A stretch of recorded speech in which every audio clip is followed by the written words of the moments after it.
in a U.S. Navy ship, you're looking at stressful situations with a lot of occupational pressure to perform.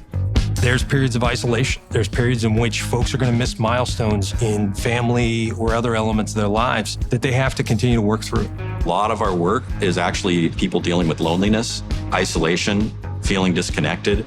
That's a significant impact to your mental health, your physical health. There is a mind-body connection. When we're stressed and depressed or anxious, that does cause a physiological toll on our body. You're not going to be as effective. In the same way that we do with strength and conditioning, you can train for those things. That's the most important thing for not just athletes, military personnel, but humans in general. You can, as an individual, understand these things and move forward and help your own problems. It's huge.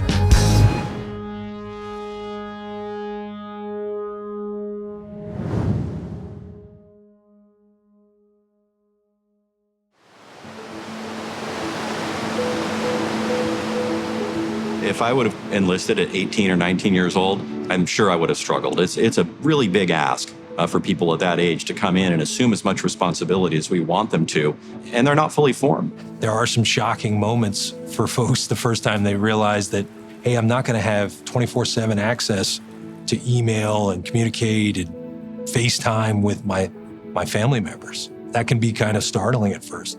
The biggest thing, especially as a coach, is you expect your athletes to show up and do the work and be motivated every single day.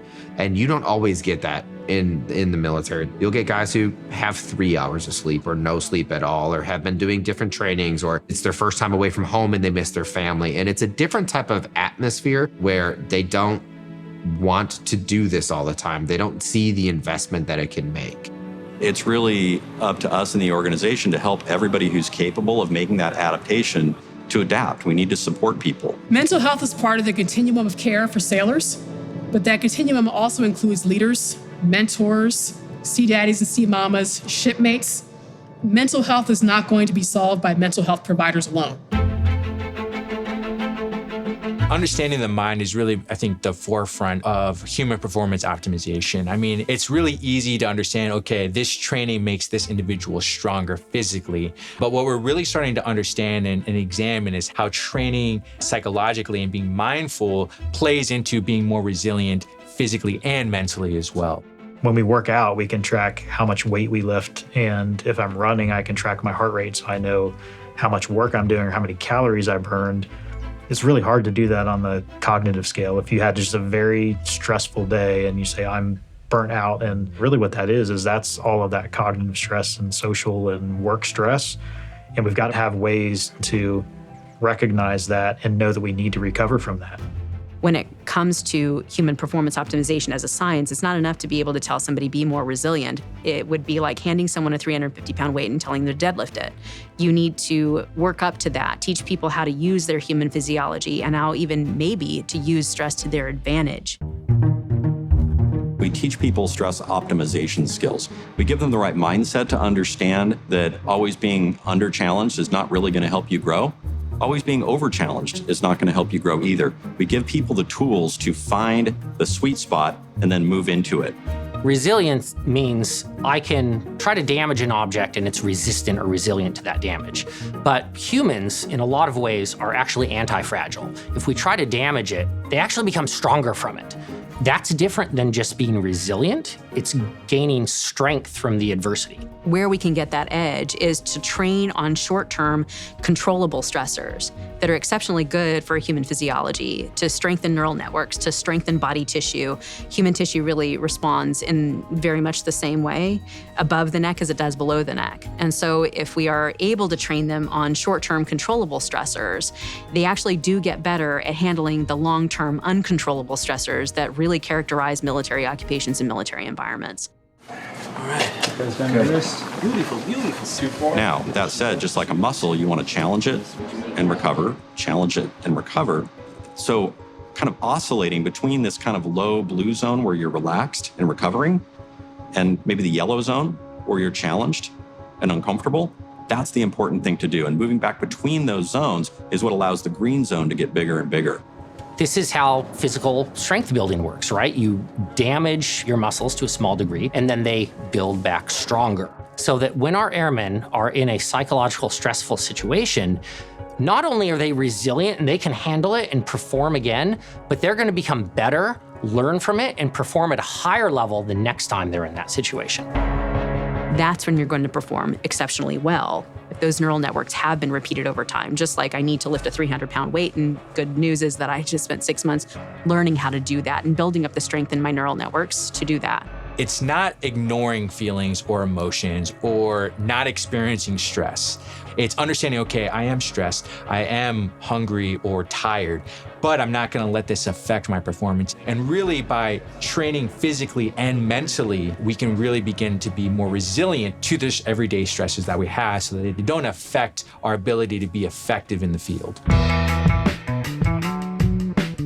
What I'm starting to see is those HPO personnel are sitting there in the flight simulators, or they're sitting there in the marksmanship or threat, non-threat decision-making simulators. 6, 5, 4, 3, 2, 1. Brace!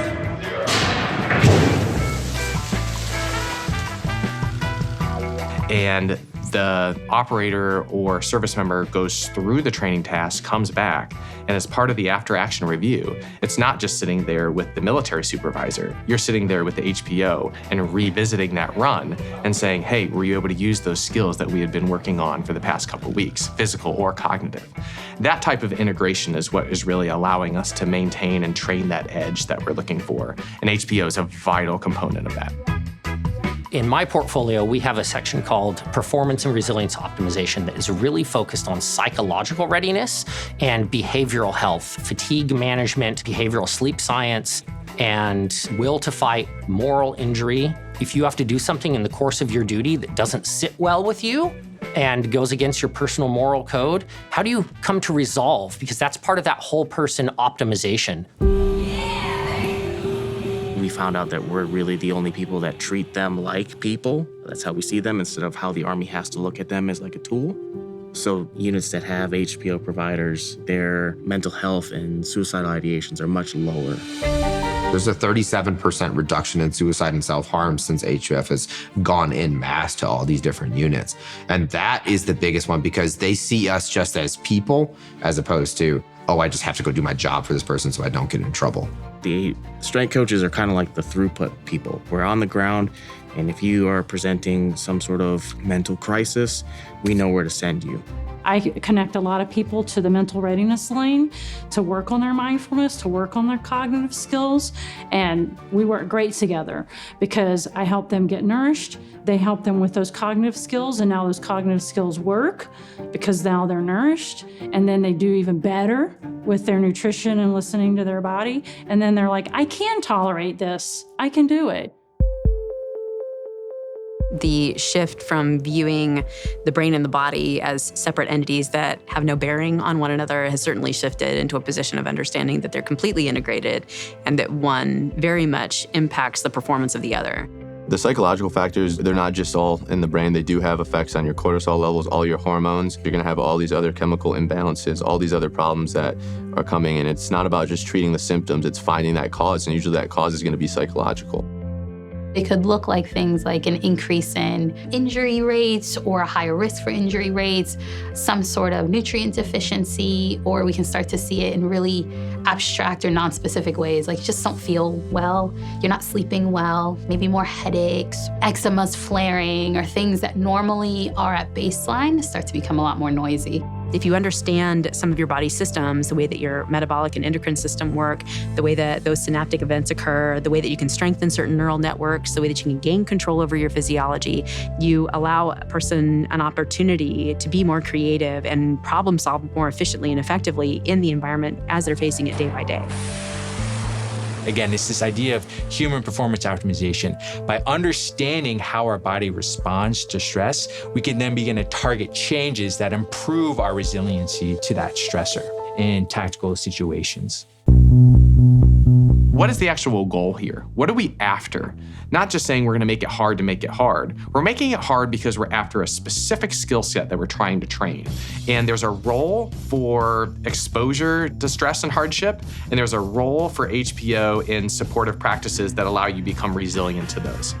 The leaders really appreciate that because they and their sailors are now better able to understand how stress can actually be used as a resilience building tool. So instead of avoiding stress, there are ways that you can approach it to help make you stronger and better at stress. Inherently, doing the work we need people to do is stressful. What we owe them is the proper preparation to do that. We have to invite every single weapon, and we have to keep all of those weapons sharp as possible in order to be able to achieve our new position that we need to have. Better mental health services that are scientifically driven, and human performance optimization science that prevents the issues in the first place and keeps people surviving and also thriving in all aspects of their life. Ultimately, the training and acquisition of these skills is making you hard. It's making you elite. It's making you sustainable. That's what we want. We've got to do our best to work people through those situations, and how you're going to be able to reach them and put them on the right trajectory and the right path. That is Commander's business.